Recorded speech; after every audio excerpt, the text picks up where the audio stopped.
오늘은 성경 해석학 그 부제로 뭐 주석, 석기 같이 포함해서 좀 나누고자 합니다.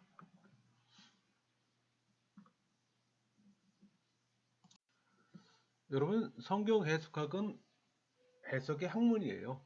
또 석기는 기술이고, 그러니까 석기는 해석하는 기술입니다. 그 해석학은 이론과 어떤 원리, 뭐 방법으로 구성된 학문이라면 주석은 이 해석학의 구성 요소들이 실제적으로 사용해 본문을 집적으로 다루는 어떤 현장 기술입니다. 그러니까 주석은 해석학 이전부터 역사적이나 논리적으로 볼 때 먼저예요. 그러니까 해석학은 성경 해석의 원리를 형성하는데 그 중점을 두지만 서구인은 해석학의 도움으로 이 본문을 실용적으로 이해하는 작업이에요. 그러니까 서기는 해석의 방법들이 이 본문에 적용되는 것에 역점을 둡니다. 그러니까 서기는 문장이나 뭐 구절, 문맥 등을 찾아내는 행위예요. 또 서기에 또 해석학은 도움을 줍니다. 그래서 이 해석학과 서기는 서로 밀접한 관계를 가지고 있다고 볼 수 있어요. 주석, 우리 주석 많이 얘기했잖아요. 그 주석은 본문을 뭐 설명하거나 해석하는 겁니다. 또 주석은 서기하고 또 같은 말이에요. 그 해석학에서 주석은 가장 기본적인 작업입니다. 그 주석이란 이 글의 뜻을 해석하는 겁니다. 그 주석은 이 성경 구절을 설명, 해석하는 학문을 말해요. 그 주석의 목적은 이 성경 구절의 본뜻을 밝히고 또 그것을 현재 상황에 적용시키는 데 있어요. 그러니까 성경 해석은 이 성경 주석 방법론의 어떤 규칙을 따른다고 보면 됩니다. 그러니까 주석이란 이 성경 해석과 그 관계 있는 일종의 어떤 해석의 과학으로 보면 돼요. 그건 해석학은 또 성경 해석에 필요한 또 여러 원칙을 또 확립하는 것이고, 그러니까 서기는 그 성경 본문의 진술과 또 자구의 어떤 의미를 또 결정하려는 겁니다. 그러니까 성경 연구가 조직 신학의 어떤 기초가 되듯이 또 서기는 성경 신학의 기초가 되는 겁니다. 그러니까 서기는 이 본문 어떤 단어들의 의미, 뭐 품사의 용법 등 면밀히 연구해서 성경 기자의 어떤 의도와 또 성경 문맥이 요구하는 사상, 또 성경 전체의 어떤 메시지를 밝히는 데 또 목적을 둬요.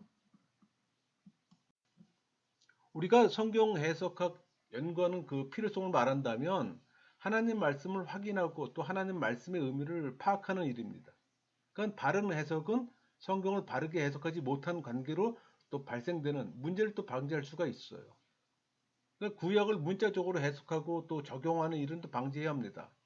문자적 해석은 세대주의 사상이에요. 그러니까 성경 기자의 생각과 현대인의 생각 사이에 갭이 있어요. 그러니까 성경 읽고 있으면 커다란 차이를 느끼게 됩니다. 그러니까 뭐 시간적, 지리적, 뭐 언어적, 문화적, 종교적, 문학적 이런 갭이요. 그러니까 이런 갭을 이해하고 해석해야 하는 거예요. 그러니까 성경 대부분의 구조를 이해하는 일은 역사 이해에 달려 있어요.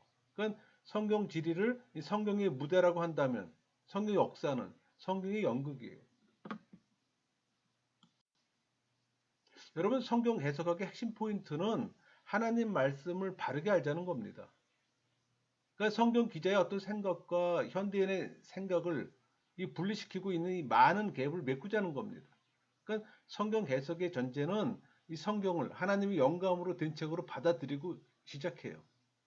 그러니까 이 성경 해석학은 책의 어떤 핵심 아니 해석 원리를 또 제공하고 또 주석은 또 해석의 원리를 각 책에 또 적용하는 겁니다.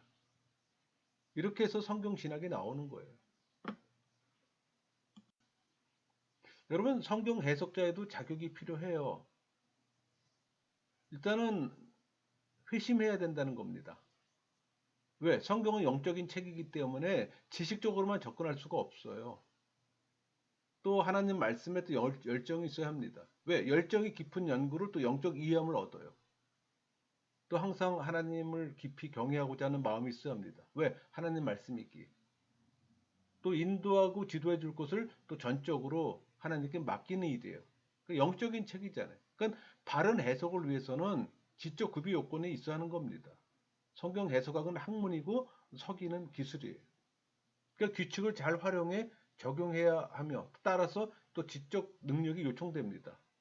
그러니까 모든 지식 어떤 자원에 대해서 또 편견 없는 또 개방적 태도를 취해야 하고. 그 성경 해석자는 뭐 성령의 영감이나 성경 또 많은 주석들을 구비해야 합니다. 좋은 주석책은 또 해석상 좋은 본보기를 제시하며 또 난해 구절 해석에 도움을 주잖아요.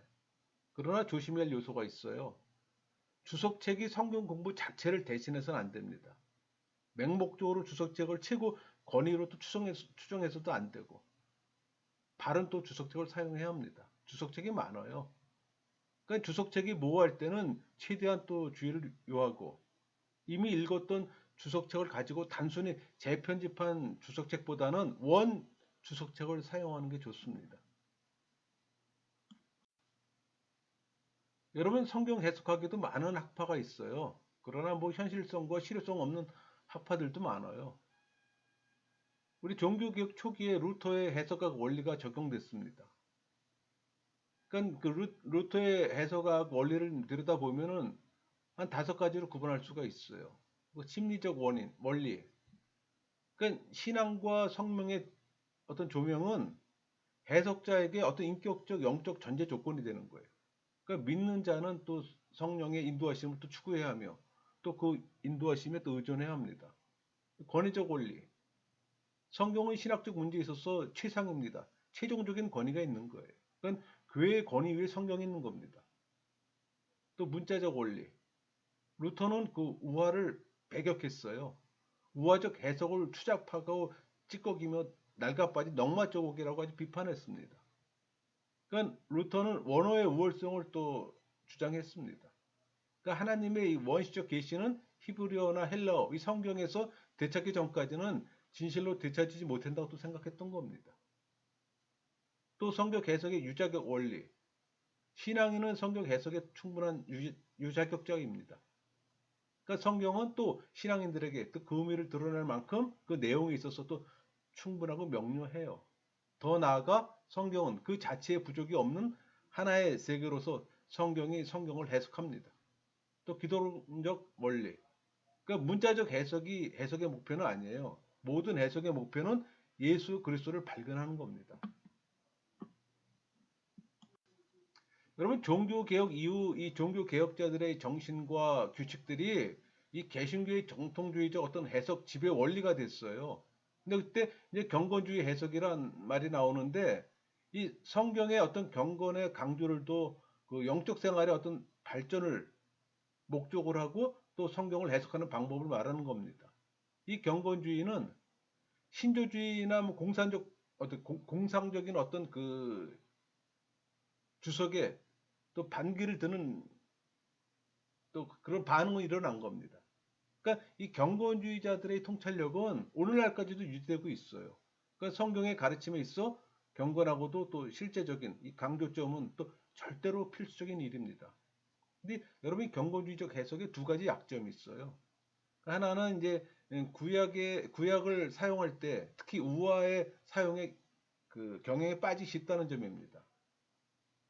또 하나는 이 경건주의 해석은 이 성경의 주석적 교리의 연구를 또 약화시킬 수 있는 위험성이 있어요. 또 우리 그 신전통주의 그 해석학파로 우리 칼 바르트가 대표적인 사람이잖아요. 여기서 나온 사상이 있어요. 그러니까 기독교의 어떤 순수한 복음을 재발견하려는 시도였습니다. 뭐 해석학적 원리를 살펴보면은 뭐 계시적 원리, 그러니까 오직 하나님만이 하나님을 대변할 수가 있어요. 그러니까 계시는 하나님이 말씀하실 때만 존재합니다. 이 기독론적 원리, 그러니까 인간에 대한 하나님의 말씀은 예수 그리스도예요. 그러니까 하나님의 말씀을 증거하는 이 성경의 부분만이 또 구속력이 있습니다. 종합적 고찰 원리, 그러니까 성경의 한 본문이나 또 다수의 어떤 본문을 인용해서 어떤 교리를 증명해낼 수 없다고 합니다. 그러니까 성경의 가르침은 그 가르침의 종합적인 고찰을 통해서만 결정된다고 보는 거예요. 또 신학적 원리. 이 신전통주의자들은 이 성경을 신화적으로 해석하는 약점이 있어요. 긍정적인 부분도 있지만 또 이렇게 약점도 있습니다. 또 구원사적 해석학파가 있어요. 호프만이 대표적인 사람인데 이 사람은 그 하나의 어떤 역사적 사건의 근원은 과거에 있고 의의는 현재에 있고 전망은 미래에 있다고 말합니다. 그러니까 개개의 모든 사건이 과거를 되돌아보고 또 현재를 직시하며 또 미래를 바라보고 있기 때문에 이 모든 성경은 거룩한 역사를 연구하는데 또 함께 결합되어야 합니다. 또 그리스도는 역사의 중심점이다 이렇게 주장해요. 그러니까 성경은 우리에게 예수 그리스도의 믿음을 통한 하나님의 사제와 또 구원의 선물에 대해 말하고 있습니다. 이 개혁교회 해석학은 그 영감이 해석의 기초입니다. 그러니까 성경의 신적 영감은 역사적 해석학과 주석의 기초예요. 또 교화가 해석의 목표입니다. 이 교화란 말은 사람을 정신적으로 가르치고 이끌어 좋은 방향으로 나가게 하는 걸 교화라고 얘기를 해요. 그게 이제 성경 해석의 목표라는 겁니다. 이 성경 해석은 성경의 완전 영감에 기초를 두고 있고 또 성경의 역사적 어떤 교리적 어떤 실제적 진리는 하나의 목적이에요. 그것은 또 인간의 어떤 영적 번영을 또 촉진하는 일이고 여러분 이 개혁교회의 해석 방법은 확고한 신학적 확신 위에 근거해요. 그러니까 성경을 하나님 말씀으로 믿는다는 뜻은 해석을 신학적 문맥에서 해야 한다는 의미예요. 그러니까 성경을 전체적으로 이해하는 것은 이 성경의 명료성 문제입니다. 그러니까 성경의 이 외적 명료성은 성경의 어떤 문법적 명령성이라면 이 성경의 내적 명료성은 믿는 자의 어떤 영혼 속에서 성령의 역사예요. 그러니까 성경의 진리를 하나님의 진리로 알도록 믿는 자의 마음을 성령이 조명하는 행위입니다.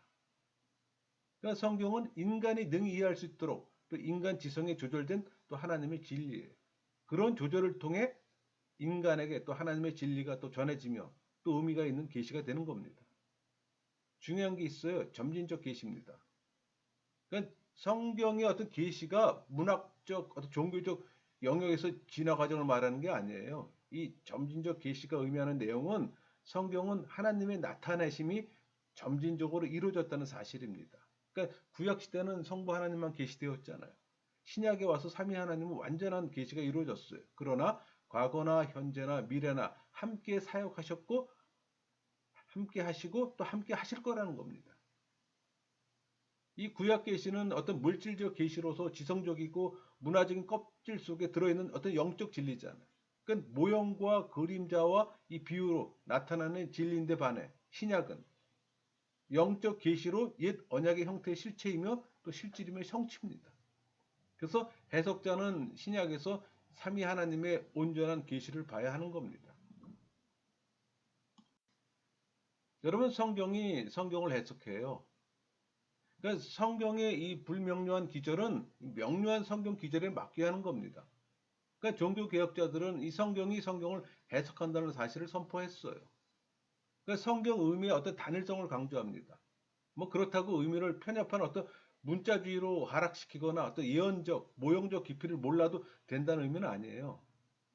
해석과 이 적용의 관점에서 아니 그 관계에서 성경은 그 신학적인 책이거나 추상적인 논문집이 아니잖아요. 그러니까 독자의 어떤 생활에 영향력을 끼치는 책이기 때문에 이 해석은 적용을 또 의도하고 있고 또 가르침을 또 순종하게 됩니다.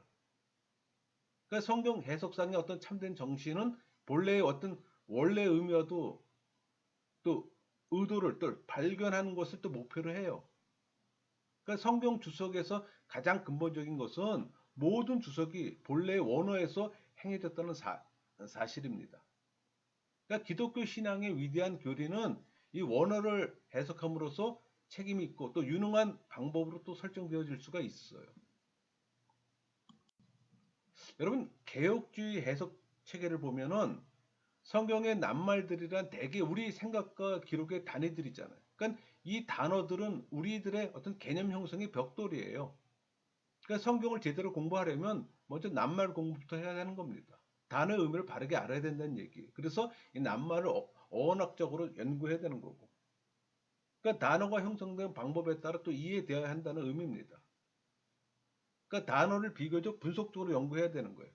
또 사용 빈도수가 높다는 것은 중요한 단어라는 얘기입니다. 또 낱말 배우에는 또 문화의 습관이 있고 이 단어의 풍부한 의미를 알기 위해 또 문화적 습관을 또 알아야 하는 겁니다.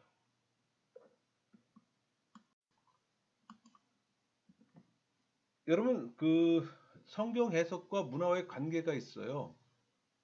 그러니까 사람이 무엇을 기록하든지 간에 그들이 기록하는 것은 그들의 문화 배경에서 기록하는 겁니다. 그러니까 그들의 문화가 이 표현하는 방법을 조정하고 또 결정하고 또 인도하고 또 채색하고 영향을 끼쳐요. 여러분 성경 해석자는 성경 지리를 공부해야 합니다. 역사가 성경의 어떤 시간적 배경이 된다면 지리는 공간적 배경이 되잖아요. 그 해석자는 그 지형의 어떤 기후에 대한 자료까지도 알아야 하는 거예요. 또 성경 해석자는 성경 역사를 알아야 합니다. 성경의 사건이 사건 나름대로 어떤 지리적 참조가 있다면 모든 사건은 그 역사적 참조도 갖고 있어요. 그것은 모든 성경의 사건이 역사의 흐름 속에서 생겨났다는 점입니다. 또 성경 해석자는 성경 문화를 연구해야 합니다. 문화를 연구함으로써 말의 어떤 고유한 의미를 또 얻게 되며 또 원래적 문자적 사회적 정의의 뜻을 파악하게 되는 거예요. 공부할 게 많죠. 이런 갭들을 공부하는 게 성경 연구예요. 또 성경을 교리적으로 해석하는 게 중요합니다.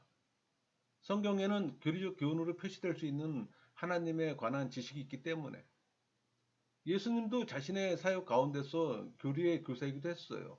왜? 복음 자체가 구원의 교리이기 때문에. 그러니까 교리는 기독교 신앙에 대해 그 신앙의 실체와 형태를 부여해요. 성경에 하나님의 계시가 없다면 교리도 있을 수가 없어요. 그러나 계시가 있으면 교리가 가능합니다. 하나님의 계시에서 교리가 나오며 또 교리의 해석은 주석적 해석이 끝나는 곳에서 시작하는 거예요. 그러니까 성경의 어떤 교리적 연구를 통제하는 원리가 있어요. 그러니까 해석자는 하나님 계시의 영역에 서 있는 이 구속함을 받은 자라야 합니다. 이 교리적 교훈의 주된 근거는 성경의 문자적 의미에 또 기초합니다. 그러니까 신학의 주된 근거는 신약의 교훈에 기초해요. 그러니까 시간상으로는 구약이 앞서 있으나 방법상으로는 신약이 앞서 있어요. 왜? 신약은 계시의 관석이기 때문에. 여러분 신약은 최종적이고 또 완전하며 또 명백한 계시이기 때문에 신약을 구약의 둘레에 회전시킨다는 것은 무모한 일입니다. 그러니까 주석은 어떤 신학 체계보다 우선해요. 성경으로부터 나온 신학 체계가 나옵니다. 그러니까 성경을 올바로 주석함으로써 하나님의 진리를 알 따름이에요. 그러니까 주석은 어떤 신학 체계보다 우선합니다. 해석자는 교리를 성경적 증거 이상으로 또 확대시켜서는 안 돼요. 그러니까 성경 자료의 한계선 안에서 주석과 신학 연구에 또 주의를 기울여야 할 겁니다. 해석은 참조 성구를 또 사용하되 자기의 인용 방법을 적절히 이해하고 또 사용해야 하는 겁니다. 그러니까 계시에 관한 문제가 아닌 것은 신조나 신앙의 문제가 될 수가 없어요. 오직 성경에서 가르쳐 준 것만이 양심에 직접적으로 또 구속력을 지닌다고 한 것은 종교 개혁의 유산입니다. 그러니까 개혁주의는 성경에 따라서만 움직여요. 여러분 이 성경의 약속들이 우리 상황에 적용함에 있어서 크게 주의할 필요가 있어요. 만일 우리에게 해당되지 않는 약속들을 우리에게 적용시킨다면 여러분 심각한 실망을 할 겁니다. 그 약속의 범위가 보편적인가를 검토해 보세요. 우리 예를 들어 계시록 20장 17절 또 원하는 자는 값없이 생명수를 받으라 하시더라. 또 약속이 개인적인가를 한번 검토해 보세요. 우리 사도행전 18장 9절 10절. 밤에 주께서 환상 가운데 바울에게 말씀하시되 두려워하지 말고 침묵하지 말고 말하라. 내가 너와 함께 있으며 어떤 사람도 너를 대적하게 해롭게 할 자가 없을 것이니. 이건 바울에게 그 상황에서 준 말이잖아요. 그러니까 우리에게 그때 아무 때나 적용할 수 있는 말이 아니잖아요. 또 약속이 조건적인가를 검토해 보세요. 야고보서 4장 8절 하나님을 가까이 하라 그리하면 너희를 가까이 하시리라. 죄인들아 손을 깨끗이 하라 두 마음을 품은 자들아 마음을 청결하게 하라. 그러니까 성경에 있는 모든 약속의 말들이 나한테 어떤 상황에서 어떻게 적용하는가를 알아야 되는 거지. 그 약속이 현재를 위한 것인지 검토를 해보라는 얘기예요. 어떤 약속은 자기의 땅에 거하던 유대인들에게만 국한해서 또 신약이 오자 끝난 것도 있잖아요. 여러분 설교자는 하나님 말씀의 사역자입니다. 하나님의 사역자라면 그는 하나님 말씀의 사역에 매여 있지 않으면 안 됩니다. 그러니까 설교자는 하나님의 종이잖아요. 하나님 말씀에 사로잡혀야 함을 또 인식하는 겁니다. 또 설교자는 해석 원리와 또 일치하게 모든 성경을 또 사용하는 거고, 그래서 해석학은 하나님 말씀의 의미를 또 결정짓는 수단이에요. 엄격한 해석 원리를 탈피하려고 하는 것은 하나님 말씀의 진정한 의미를 전하는 것을 탈피하려는 행위랑 똑같아요. 여러분, 그 설교시 성경의 의미를 파괴해버리는 과오를 보면은 한 본문 가운데서 어떤 매력적인 한 구절을 뽑아서 그 구절을 택해서 사용하는 경우입니다. 또 본문을 택하되 본문 자체를 설명하지 않고 그 본문을 이용해 다른 설교를 하는 경우, 또 본문이나 구절을 영적 해석해서 사실은 거기에 존재하지도 않는 엉뚱한 의미를 무리하게 또 부과시키는 경우들도 동일한 경우입니다.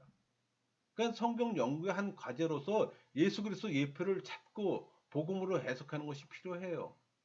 이 구약의 신약을 지지하고 있는 이 일반적인 관계가 바로 곧 모형적 성경 해석법의 어떤 기초예요. 그러니까 구약에 있는 이 강력한 예언적 요소가 신구약을 잇는 진실되고도 또 생생한 또 연결선을 또 형성해요. 그러니까 주님이 구약을 사용하셨으니 이것은 구약 안에서 그리스도 예표를 발견토록 또 초청하는 일입니다. 그러니까 구약의 성격과 관련된 신약의 어휘는 보다 더 구체적으로 명백해요. 이 구약의 예언은 모형적인 것들을 내포하고 있고 또 주님께서도 구약에서 그리스도를 찾아보라고 또 요구하세요. 여러분, 예수 그리스도의 예표는 다양해요. 뭐 인물, 제도, 직분, 사건, 행위, 사물도 다양합니다. 그러니까 성경의 상징들은 이 광범위한 이 상징 연구에 또 기초가 되고 해석되지 아니한 어떤 상징이 있을 경우에는 철저한 어떤 문맥 검토나 동일한 상징을 쓰고 있는 다른 구조를 또 검토해야 합니다. 때로는 상징물의 성질 자체가 그 상징의 의미에 대한 또 하나의 암시가 되기도 해요. 그러니까 상징들 가운데는 이 중에 어떤 상징 의미가 또 있음을 또 기억해야 합니다. 여러분, 그 구약 가운데 그 예언적 부분을 해석할 때는 무슨 용어가 사용되어야 하는가에 대한 많은 설명과 또 혼란이 있어요. 예언 해석에는 왕도가 없어요. 왕도가 없는 만큼 해석에도 구구합니다. 그러니까 예언적 언어 자체가 다소간 어떤 모호성을 내포하고 있어요. 또 해석자들 간의 어떤 견해 차이가 넓어진 이유는 이 예언적인 이 성격의 범위 문제예요. 그러니까 예언서의 구절을 해석할 때 이 근본적인 문제점들이 무엇인가를 알고 있어야 하는 겁니다. 그러니까 예언서의 어떤 구절의 명백한 본질을 파악해야 된다는 얘기예요. 본질이나 핵심은 그 구절의 성격, 내적 특성을 또 의미해요. 그래서 예언에 있어서 이 성취의 문제를 잘 파악하고 있어야 하는 겁니다. 그러니까 해석자는 예언 구절의 어떤 문제적 의미를 해석자 결정적 또는 어떤 통제적 지침으로 삼아야 되는 거예요. 모든 예언 해석 가운데 예수 그리스도 어떤 예표를 또 차지하는 겁니다. 여러분, 베드로서 1장 20절 먼저 알 것은 성경의 모든 예언을 사사로이 풀 것이 아니니, 이 말씀 구절 한 구절에 세 가지 해석이 있어요. 카톨릭 교회에서는 어떻게 해석한 거 아니? 그들은 이 구절을 성경 해석은 개인이 할 수 없고 교회만이 할 수 있다고 주장합니다. 또 어떤 교파는 이 예언 구절은 어떤 구절이든 간에 다른 성경 구절과 고립해서 해석될 수 없다는 또 사실을 주장해요. 그 반면에 이 예언적 해석만으로 예언이 풀려지지 않고 오직 예언의 신적 기원을 가지고 해야 한다는 겁니다. 사실 이 말씀은 베드로가 여기서 논의하고 있는 이 주제는 사실 예언의 신적 기원과 성질이에요. 그냥 같은 말씀을 하나 놓고도 이렇게 다른 각도로 해석을 한다는 얘기예요. 그래서 아까 제가 얘기했던 교리의 중요성도 말씀드린 겁니다. 여러분, 비유 해석을 보면 비유에는 네 가지 요소가 있어요. 그러니까 하나의 비유는 보통 지상적인 것으로서 이 세상의 사건, 습관, 뭐 기타 가능한 일들입니다. 또 비유가 가르치려고 의도하는 것은 이 지상적 요소를 뛰어넘어 영적인 어떤 교훈이나 신학적 진리예요. 또 이 지상적인 요소는 이 영적 요소에 대해서도 포함하고 있어요. 그러니까 미뤄 짐작할 수 있는 관계를 얘기하는 겁니다. 또 하나의 비유는 두 계층의 의미를 지니고 있는 만큼 반드시 또 해석이 요청되는 거고. 또 비유 해석에 네 가지 주요 원리가 있어요. 전반적 원리. 이 원리는 비유를 해석하려면 기독론과 또 하나님 나라의 관점에서 이해할 필요성이 있다는 겁니다. 또 문화적 원리. 비유를 이해하기 위해서는 문화적 배경에 대해서 알아야 하는 거예요. 또 주석적 원리. 비유가 가르치려고 시도하는 하나님의 어떤 핵심적 진리를 파악해야 된다는 겁니다. 그러니까 예수님이 비유를 어느 정도 해석하셨는지를 파악해야 되는 거예요. 그러니까 비유의 의미에 관계된 문맥 안에 어떤 암시가 있는지 파악하고 또 비유를 성경의 다른 부분과 또 비교해야 합니다. 또 교리적 원리. 하나의 비유를 교리적 목적으로 사용할 때는 반드시 역사적 의미를 관찰해야 하는 거고. 그러니까 비유들이 또 교리를 가르치기도 합니다. 여러분도 서기는 또 말씀을 정확하게 전달하는 일이 가능해요. 또 하나님께서 말씀을 통해 자신의 뜻을 알리고자 하신다는 사실을 또 인정하고 또 그 일이 인간에게 최고로 중요한 일이란 이 어떤 기본적인 가정에 출발한다고 봅니다. 그러니까 종교 개혁자들은 성경을 정확하게 해석하기 위해서 언어적, 역사적 방법을 채택했어요.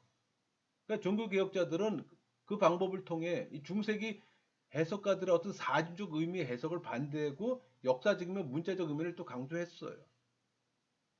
그러니까 또 주석을 전문적으로 다루는 학문을 우리는 보통 서기학 혹은 뭐 주경신학이라고 얘기합니다. 그래서 서기의 어떤 참된 목적은 이 본문의 의도를 정확하게 파악하려고 시도하는 겁니다. 이렇게 해서 저희가 그 성경 해석과 뭐 주석 서기를 묶어서 다뤄봤습니다. 여러분에게 성경 해석의 이해함이 있었으면 좋겠네요. 말씀 마치겠습니다.